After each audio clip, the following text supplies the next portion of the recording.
समागत्य तिष्ठं तमानन्दकन्दं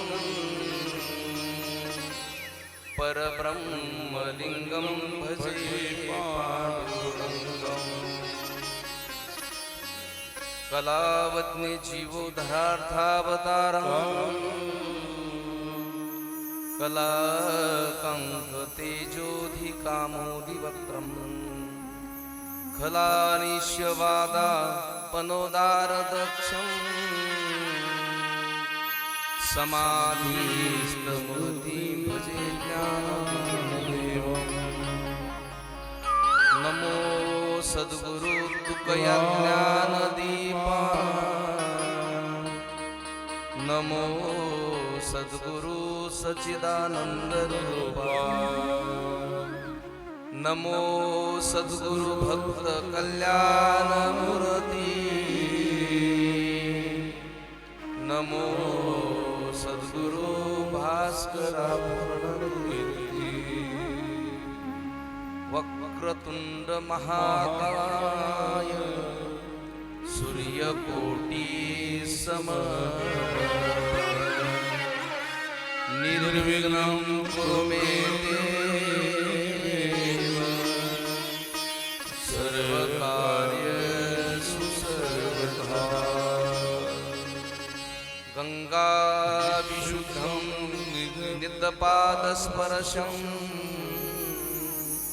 सरोवेष्टितं चुम्बितं पुण्यस्नानम् सराले स्थितं समाधिस्थमूर्तिं नमामि गंगागिरियोगिराजम्।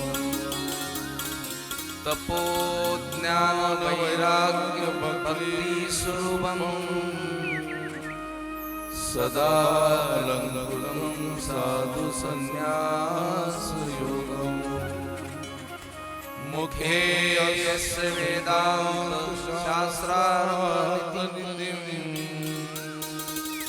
नमो नारायण गिरि ब्रह्मस्वरूपम्। नमो ज्ञानेश्वर नमो ज्ञानेश्वर निवृत्ति उदारा सोपान देवा। मुक्ताबाई नमो त्रिभुवन पावनी आद्रत्रय जननी। सर्वांनी टाळी वाजवून भगवान श्रीकृष्णाचं भजन करायचं, मुखाने नामस्मरण।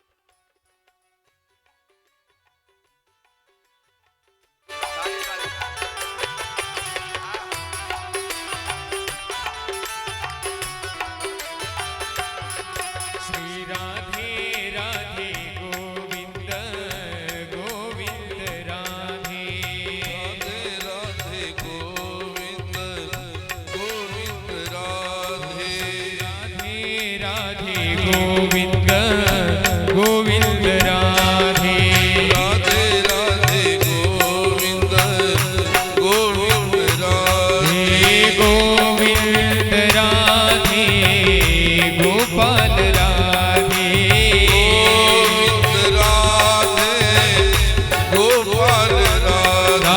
गोविंद राधे गोपाल राधे गोविंद राधे गोपाल राधे श्री राधे राधे गोविंद गोविंद राधे।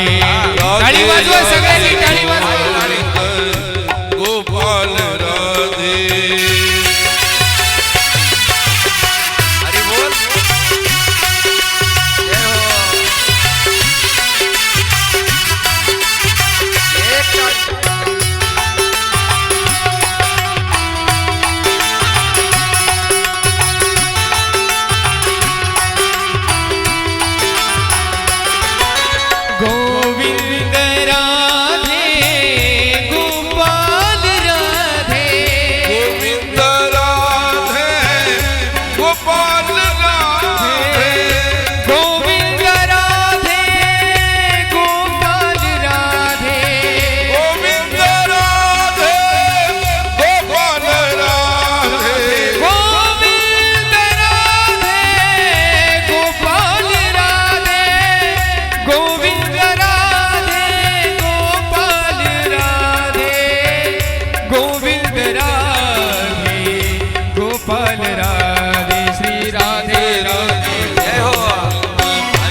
राधा राधा राधा राधा राधा राधा राधा राधा राधा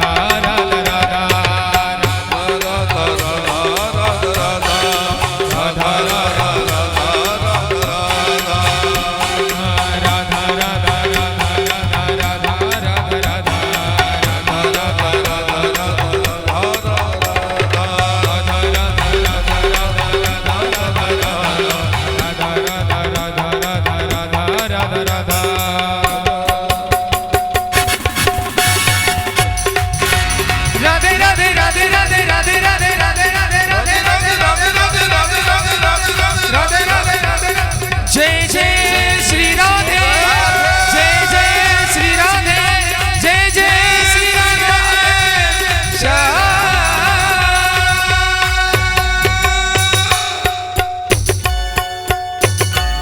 गोपाल कृष्ण भगवान की जय हो जय जय श्री राधे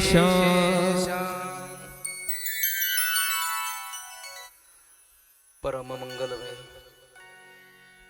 परात्पर अखिलेश्वर अकारण करुणा वरोनदय भक्त वांछित पितांबरधारी लाल कृष्ण लालमय मूर्ती स्वरूप श्रीमद भागवत महापुराण अखिल कोट ब्रह्मांड नायक राजाधिराज पंढरीश पांडुरंग परमात्मा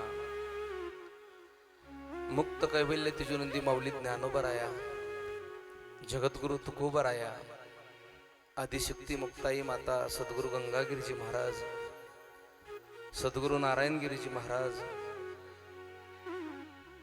गुरुवर्य धर्मरक्षक रामगिरीजी महाराज गुरुवर्य महंत रामानंद गिरीजी महाराज यांच्या चरणी साष्टांग प्रणिपात करून कथेचं आजचं तिसरं पुष्प आहे. आपण ज्या निमित्ताने सर्वजण या ठिकाणी उपस्थित झालो आहोत ते निमित्त म्हणजे कैलासवासी विनोनाथ चिमाजी पाटील धनाड उर्फ दादांच्या या पुण्यस्मरणाच्या निमित्ताने वर्ष श्राद्धाच्या निमित्ताने सुंदर असं या कथेचं आयोजन नियोजन. खऱ्या अर्थाने दादांची चारही मुलं कुळी कन्या पुत्र होती जी सात्विक तयाचा हरिक वाटे देवा. कारण आजच्या धकाधकीच्या जीवनामध्ये वडिलांचं श्राद्ध घालायला कोणाला वेळ नाही. पण खऱ्या अर्थी चारही मुलांना आमचे रामनाथ अण्णा असेल कारभारी अण्णा असेल सर्व चारही मुलं, कारण जास्त करून रामनाथ अण्णाची धावपळ जास्त असते आणि ज्यांच्यामुळं खऱ्या अर्थाने कथेचा तुमच्या समोर सर्वांचं दर्शन झालं माझं ते म्हणजे आमचे सावंत मामा, आमच्या नांदूर डोकचं वैभव असणारे मामांनी हे कथेचं खऱ्या अर्थाने मामांना 1 महिन्यापासूनच मामांमागं धावपळ होती. सुनील मामा असेल सावंत मामा असेल आणि त्यांच्या पाठीमागं चारही मुलं व 1 मुलगी आमची छायाताई आणि जावई दिवाणराव पटेल डुकरे. आज खऱ्या अर्थाने अन्नदानाची त्यांची पंगत आहे दिवाणराव पटेल डुकरे. त्याचप्रमाणे त्यांचे चिरंजीव आमचे नितीन दादा सुद्धा उपस्थित आहेत आज, म्हणून त्यांनाही धन्यवाद देतो. जोडी नाही त्याशिवाय अन्नदानाची पंगत असते त्यांची. आणि या कथेकरता स्टेजवर असणारे आमचे सर्वच गायक मंडळी आज खऱ्या अर्थाने 2 दिवसापासून ज्यांची आम्ही आतुरतेने वाट बघत होतो. आपल्या वैजापूर तालुक्याचा वैभव सिंथसायझर मधले एक मास्टर माइंड माणूस आम्ही म्हणत असतो. गायन असेल सिंथसायझर असेल आदरणीय आमचे अजयजी महाराज तुपे आज उपस्थित राहिले. त्यांच्याकरता टाळ्या वाजवा. त्यांचा आवाज ऐकल्यावरच प्रसन्न वाटलं तिकडूनच. त्याचप्रमाणे जेवढ्या तोला मुलाची साथ त्यांना करतात कोरस पाठीमाग आमचे संतोषजी दोडे सर. आई आले का आज? आलेले आई बसलेले. वा वा. आमचे संतोषजी दोडे सर समोर दिसत आहेत ना. नारदाचा काल प्रसंग आईच्या बद्दल आपण बोलत होतो ना.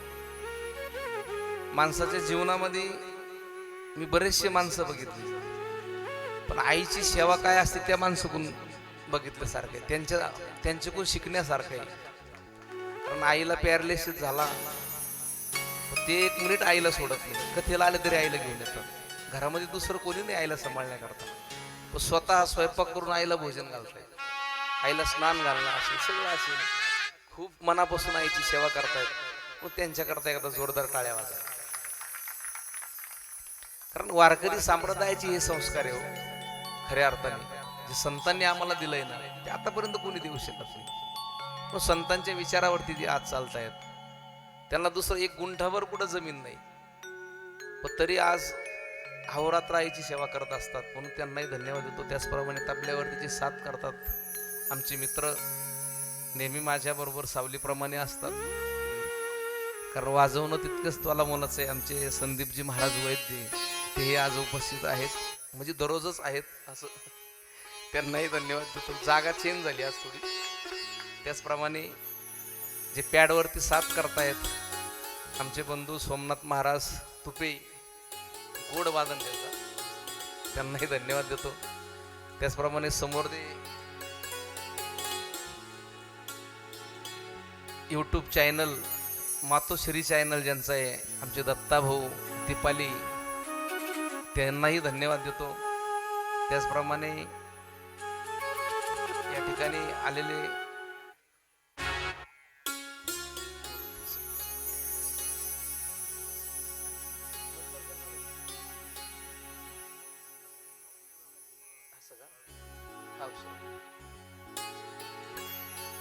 आदरणीय अवशिवराम पाटील काळे हिंगोनीकर यांच्याकडून ते पांडुरंगाची मूर्त मला सप्रेम भेट देणार आहे, त्यांनाही धन्यवाद देतो. समोर बसणारे आहे आज आपल्या खोपडी गावचं वैभव असणारे आदरणीय आमचे रमेश पाटील नवले चेअरमन ही उपस्थित आहेत. बरेचसे आज सकाळी अण्णा असेल, बरेचसे आता पाहुणे मंडळी सगळेच, आता सगळ्यांचे नावं घेणं शक्य नाही. कांगोनी गावचे पोलीस पाटील तेही उपस्थित आहेत. हिंगोनीकर बरेचशी मंडळी उपस्थित आहेत. माता वर्ग असेल, पुरुष वर्ग असेल, सर्वांना खऱ्या अर्थाने धन्यवाद देतो. आणि ज्यांची सुंदर अशी साऊंड सिस्टीम आहे, आप्पा भाऊ आजही आले आहे ना या ठिकाणी. आमचे श्यामदादा कंसे, महाराजांचा सत्कार हौशीराम पाटील काळे हे करत आहे.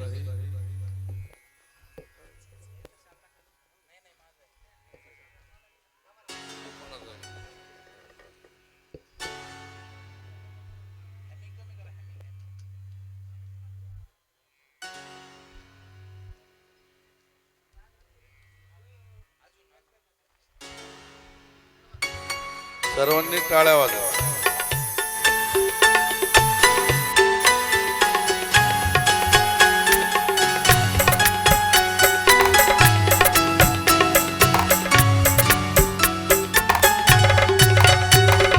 भला किसी का कर न सको तो बुरा किसी का मत करना, पुष्प नहीं बन सकते तो तुम कांटे बन कर मत रहना, पुष्प नहीं बन सकते तो तुम काटे बन कर मत रहना.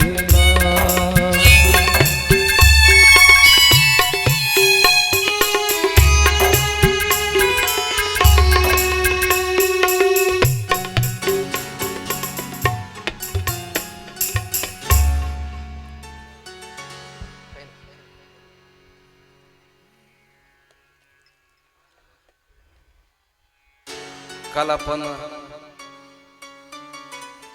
पांडवांचं राजा परीक्षितीचं आपण सर्व कुळ बघितलंय नाही का. पांडव कौरव सर्वांचं आपण मुळापासून भीष्माचार्य शेरपंजेरी पडलेले 122 बाण त्यांच्या शरीरामध्ये शिरलेले. आत्ताच या ठिकाणी ॲडव्होकेट असणारे आमचे प्रदीपजी चन्ने साहेब उपस्थित आहेत, त्यांनाही धन्यवाद देतो. त्याचप्रमाणे आदरणीय आमचे विजूभाऊ काळे असेल, आदरणीय आमचे प्रकाश भाऊ चन्ने असतील,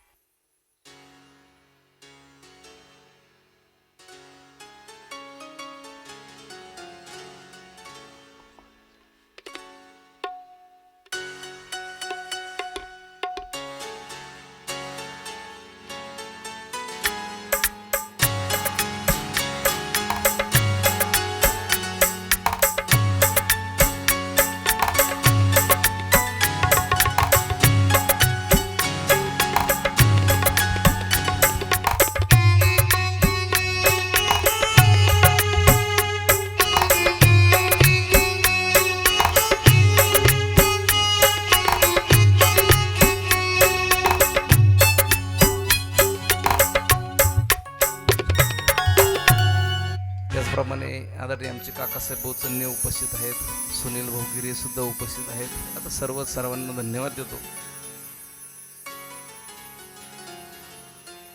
काल आपण बघत होतो भीष्माचार्य शिरपंजिरी पडले, 122 बाण त्यांच्या शरीरामध्ये शिरले आणि भगवान परमात्मा भीष्माचार्यांना धर्मनीती काय असते, धर्मनीती शिकवण्याकरता भगवान परमात्मा पाची पांडवांना भीष्माचार्यांजवळ घेऊन आले आणि भीष्माचार्यांना सांगितलं की तुम्ही पांडवांना धर्मनीती शिकवा, कारण धर्मराजा हे हस्तिनापूरचे राजा झाले होते.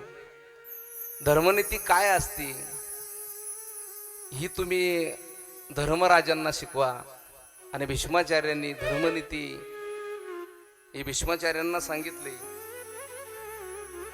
दान धर्मान, राजधर्मान, मोक्ष धर्मान, बभात्सन, श्री धर्मान, भागवत धर्मान, नाही का, सर्व धर्मनीती भीष्माचार्यांनी सांगितली.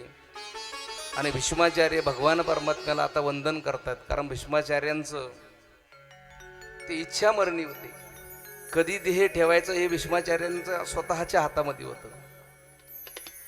कधी स्वतः देह ठेवणार. मग भीष्माचार्यांनी ठरवलं का आता उत्तरायणमध्ये भीष्माचार्यांनी स्वतःचा देह ठेवायचं ठरवलं.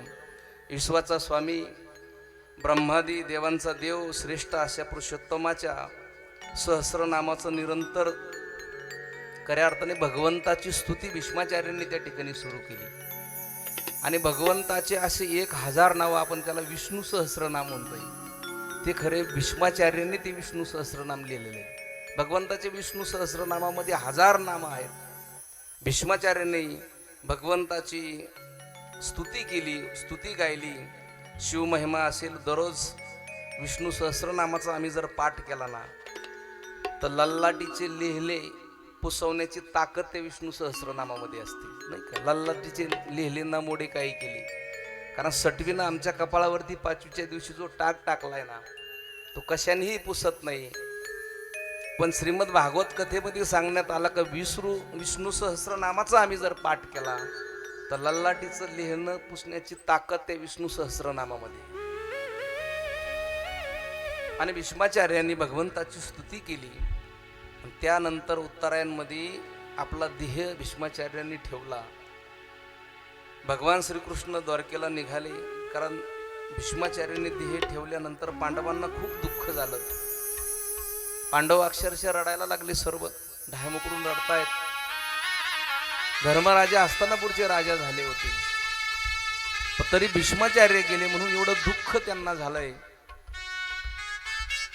आणि भगवंतानी सुद्धा निर्णय घेतला का आता माझं कार्य संपलंय, मी सुद्धा द्वारकेला निघून जाणार. आणि भगवान परमात्मा द्वारकेला जाण्याचा निर्णय घेतला. पण भगवंतानी युधिष्ठिर धर्मराजांना हस्तिनापूरचं राज्य दिलंय, त्या राज्याच्या गादीवरती बसवलं. आणि भगवान परमात्मा बरोबर अर्जुनाला घेऊन द्वारकेमध्ये गेले रथ चालवण्याकरता. युद्धामध्ये भगवान परमात्मा अर्जुनाचा रथ चालवायचे. युद्ध संपल्यावर अर्जुन भगवंताचा सारथी झालाय. आणि त्यानंतर भगवंत द्वारकेला निघून गेले. इकडे विदुर काका, युधिष्ठिर, कारण 100 कौरव, आयुष्यभर पांडवांना ते काही दिलं नाही, आयुष्यभर पांडवांच्या विरोधात वागले. पण शेवटी कौरव मेल्यानंतर धृतराष्ट्राला पांडवांकडेच राहावं लागलं. सांभाळायला कोण होतं, दुसरं कोणीही नव्हतं. शेवटी त्यांना धर्मराजांनी त्यांचा सांभाळ केलाय. पाऊस येतोय वाटतं.